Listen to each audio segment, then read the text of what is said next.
Good morning students. Now we will define trading on equity. Trading on equity का मतलब देखिए क्या होता है। प्रैक्टिकल क्वेश्चन है, एक ही आपकी पूरी बुक में प्रैक्टिकल क्वेश्चन है, तो इसे ध्यान से करना है। It means to raise, raise का मतलब बढ़ाना। Fixed cost capital, fixed cost capital को बढ़ाना on the basis of equity share capital. किसके बेस पे? इक्विटी शेयर कैपिटल के बेस पे फिक्स्ड कॉस्ट कैपिटल को बढ़ाना। किस लिए बढ़ाना? ताकि इनकम इक्विटी शेयर होल्डर की क्या हो जाए? ज़्यादा हो जाए। अभी तक किसी को क्लियर नहीं हुआ होगा कि हम क्या बात डिस्कशन कर रहे हैं।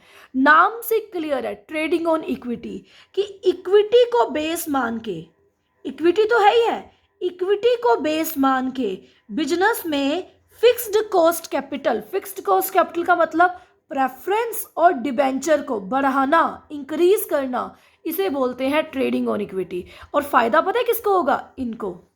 कैसे होगा? एक एग्जाम्पल लेते हैं। एग्जाम्पल हमने लिया केक का। केक, ये केक है और केक को खाने वाले 100 पीपल हैं। 100 पीपल का मतलब 100 इक्विटी है। इक्विटी का मतलब 100 फैमिली मेंबर्स हैं। अब इतना केक है और 100 फैमिली मेंबर्स हैं। फैमिली मेंबर्स तो ज़्यादा केक कंज्यूम करते हैं, तो 100 फैमिली मेंबर्स में जब केक बटा ना, तो हर मेंबर के पास स्मॉल पार्ट आया। किसका? केक का। अब दूसरा एग्जांपल लेते हैं। केक उतना ही है, केक का मतलब प्रॉफिट की बात है यहाँ पे। केक उतना ही है, लेकिन वी कैन से कि 25 फैमिली मेंबर्स हैं और जो बाहर के आउटसाइडर्स, रिलेटिव्स हैं, फ्रेंड्स हैं, वो है 75। तो बेटा ये जो 75 आउटसाइडर्स हैं, रिलेटिव्स हैं बाहर के, तो उनको तो स्मॉल पार्ट ऑफ केक दिया जाएगा, दे दिया स्मॉल पार्ट। जो बाकी केक बच गया वो कौन लेगा? फैमिली मेंबर्स लेंगे। तो हर किसी के हिस्से में क्या आएगा? ज़्यादा आएगा, क्योंकि आउटसाइडर को तो कम देते हैं। सेम एज इट इज, जब बिजनेस में प्रॉफिट होता है तो प्रेफरेंस और डिबेंचर को फिक्स्ड अमाउंट दे दिया जाता है और बाकी बचा हुआ किसका होता है? इक्विटी का होता है।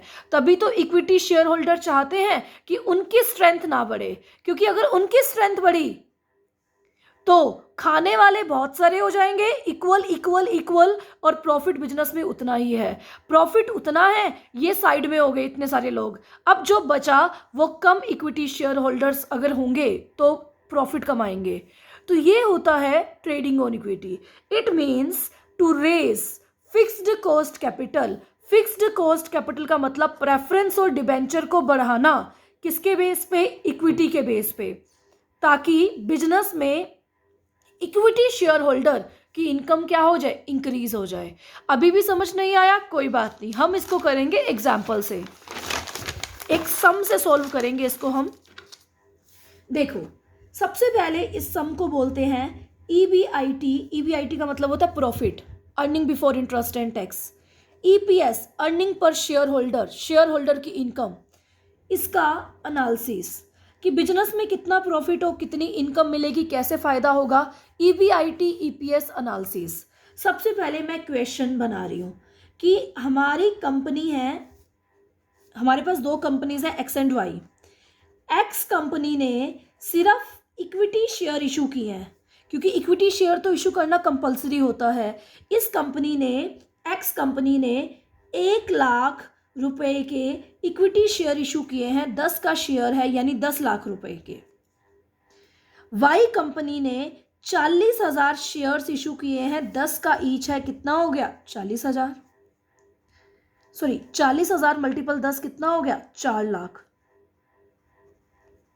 ठीक है, हमारे पास कितना हो गया? 4 लाख हो गया हमारे पास। अब उसके बाद क्या करेंगे? ये तो हमने लिख लिया। अब उसके बाद we can say 10% debenture. X company ने कोई डिबेंचर इशू नहीं किए, बट वाई कंपनी ने 6 लाख रुपए के डिबेंचर इशू किए हैं। डिबेंचर के सामने लिखा होता है उसका क्या इंटरेस्ट है, तो 10% डिबेंचर का मतलब 10% इंटरेस्ट है। अब देखो, एक्स कंपनी के पास टोटल कैपिटल 10 लाख है, वाई कंपनी के पास भी टोटल कैपिटल 10 लाख है। टोटल कैपिटल इक्वल है, लेकिन एक्स कंपनी ने सिर्फ क्या इशू किया, शेयर्स, वाई ने शेयर के साथ फिक्स्ड कॉस्ट कैपिटल यानी डिबेंचर भी इशू किया। अभी क्वेश्चन चल रहा है, दोनों कंपनीज का EBIT earning before interest and tax same है, 2 लाख 2 लाख। दोनों कंपनीज में टैक्स रेट सेम है, 30% 30%। सेम लेंगे तभी तो डिफरेंस निकाल सकते हैं किस कंपनी में इन्वेस्ट करना चाहिए। देखो कैपिटल सेम है, प्रॉफिट सेम है, टैक्स सेम है। अब तुम कहोगे दोनों कंपनी सेम सिचुएशन पे हैं, बट नो। सॉल्यूशन करके देखिए, यहाँ लिखा मैंने एक्स, यहाँ लिखा मैंने वाई। सबसे पहले मैंने यहाँ लिखा EBIT. What is EBIT? Earning before interest and tax. कितना गिवन है? 2 लाख रुपए एक्स का गिवन है, एक्स कंपनी का। वाई का भी कितना गिवन है? 2 लाख। दोनों कंपनीज के प्रॉफिट्स गिवन है 2 लाख और 2 लाख। आई का मतलब इंटरेस्ट। सबसे पहले आई माइनस करो, इंटरेस्ट माइनस करो। ईबीआईटी में से, earning before interest and tax में से सबसे पहले आई माइनस करना है, इंटरेस्ट माइनस करना है। चेक करो, एक्स कंपनी पे तो इंटरेस्ट नहीं लगेगा क्योंकि डिबेंचर इशू नहीं हुए। वाई कंपनी पे इंटरेस्ट लगेगा 6 लाख का 10% यानी 60,000। इस पे नहीं लगा। अब ईबीआईटी में से आई गया तो क्या बच गया? EBT, earning before tax. Tax के बाद एक्स कंपनी की प्रॉफिट है, अर्निंग्स हैं 2 लाख और वाई कंपनी की अर्निंग्स हैं 1,40,000। Is this clear? अब टी का मतलब क्या है? टैक्स माइनस होगा। टैक्स 30% है दोनों कंपनीज का, तो 2 लाख का 30% 60,000 टैक्स लग गया। 1,40,000 का 30% 42,000 टैक्स लग गया। अब कंपनी में ईबीटी में से टैक्स माइनस किया तो कंपनी में बच गया अर्निंग आफ्टर टैक्स, कि टैक्स के बाद कितने अर्निंग्स हैं। एक्स कंपनी में 1,40,000 की अर्निंग्स है टैक्स लगने के बाद, और वाई कंपनी में कितनी अर्निंग्स है? 98,000 की अर्निंग्स है टैक्स लगने के बाद। उसके बाद हम निकालेंगे ईपीएस, अर्निंग पर शेयर। हर शेयर पे कितना बेनिफिट होता है? क्या फॉर्मूला है? Earning after tax divide by number of shares. खुद देखिए, अर्निंग आफ्टर टैक्स कितना है? 1,40,000। कितने शेयर्स हैं? एक्स कंपनी में शेयर्स हैं 1 लाख, वाई कंपनी में शेयर्स हैं 40,000। तो 1,40,000 डिवाइड बाय 1 लाख तो कितना आ गया? 1.4। अब इस कंपनी में अर्निंग आफ्टर टैक्स है 98,000, लेकिन नंबर ऑफ शेयर्स हैं 40,000, तो हमारे पास कितना आ गया? 2.4 आ गया। कितना आ गया? 2.4। अब बताओ, as a rational share holder, एक समझदार शेयर होल्डर की तरह आप किस कंपनी में इन्वेस्ट करना चाहोगे? ऑब्वियस है वाई कंपनी में, क्योंकि वाई कंपनी का जो ईपीएस है, अर्निंग पर शेयर है, वो ज़्यादा है। क्यों अर्निंग पर शेयर ज़्यादा है? क्योंकि वाई कंपनी ने शेयर्स इशू क्या किए? कम, और डिबेंचर इशू क्या किए? ज़्यादा।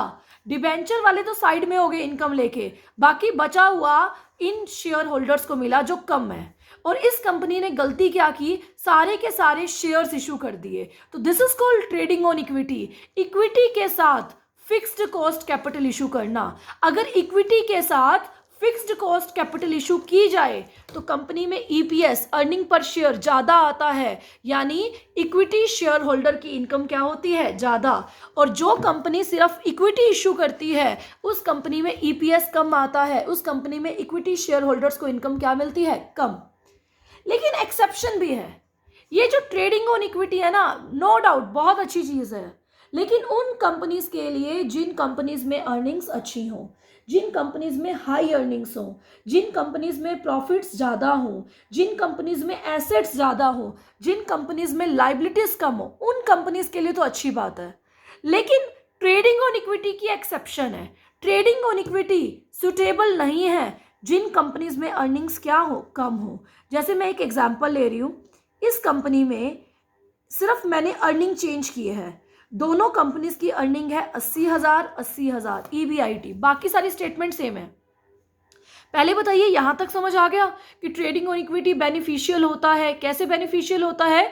जब इक्विटी के साथ कोई फिक्स्ड कॉस्ट कैपिटल इशू की जाती है, इक्विटी के साथ फिक्स्ड कॉस्ट कैपिटल इशू की जाती है तो इक्विटी शेयर होल्डर की इनकम क्या होती है? ज़्यादा होती है।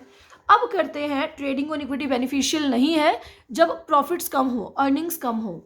सेम स्टेटमेंट है, EBIT सबसे पहले क्या माइनस करना है, इंटरेस्ट। एक्स कंपनी का इंटरेस्ट है नहीं, वाई कंपनी में 6 लाख के डिबेंचर हैं, 10% 60,000, तो EBT आ गया अर्निंग बिफोर टैक्स, यहाँ है 80,000, यहाँ है 20,000।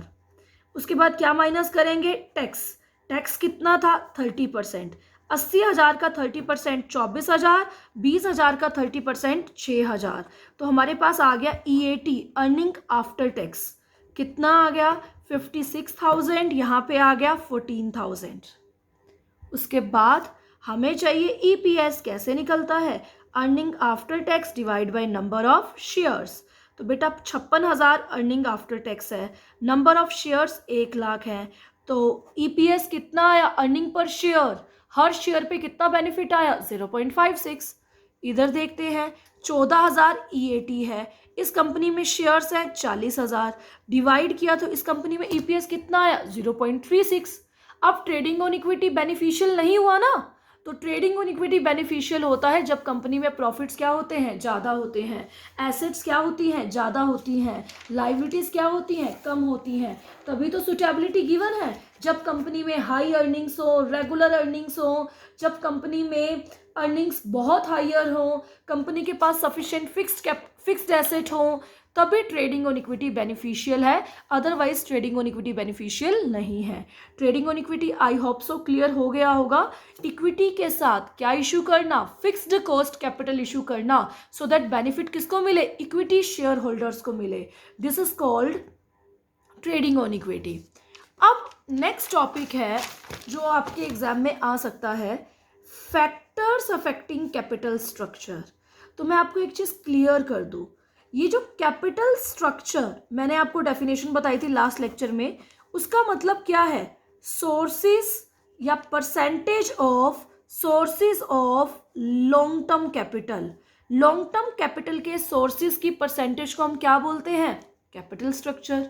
तो बेटा कैपिटल स्ट्रक्चर के जो फैक्टर्स हैं, आपने वही फैक्टर्स लिखने हैं जो आपने फाइनेंसिंग डिसीजन के लिखे, क्योंकि फाइनेंसिंग डिसीजन भी यही होता है, लॉन्ग टर्म सोर्सेज को देखना, लॉन्ग टर्म सोर्सेज की परसेंटेज को डिफाइन करना फाइनेंसिंग डिसीजन है। तो सेम लिखने हैं, जैसे उसमें पॉइंट था कॉस्ट, तो which capital is costly, equity capital is costly, so from this point of view डेब्ट capital is to be issued. Second point था risk, which capital is risky, डेब्ट capital is risky, so from this point of view equity capital is to be issued. तो आपने ये topic अलग से book में से नहीं करना, आपने फाइनेंसिंग डिसीजन के जितने फैक्टर्स किए थे, cost, risk, flotation cost, cash flow position, जितने भी किए थे, stock market reaction, boom, bullish, bearish, depression, वो सारे लिखने हैं। Is this clear? इसी के साथ आपका यूनिट 9 कंप्लीट हो गया। नेक्स्ट लेक्चर में हम डिस्कस करेंगे यूनिट 10 के बारे में।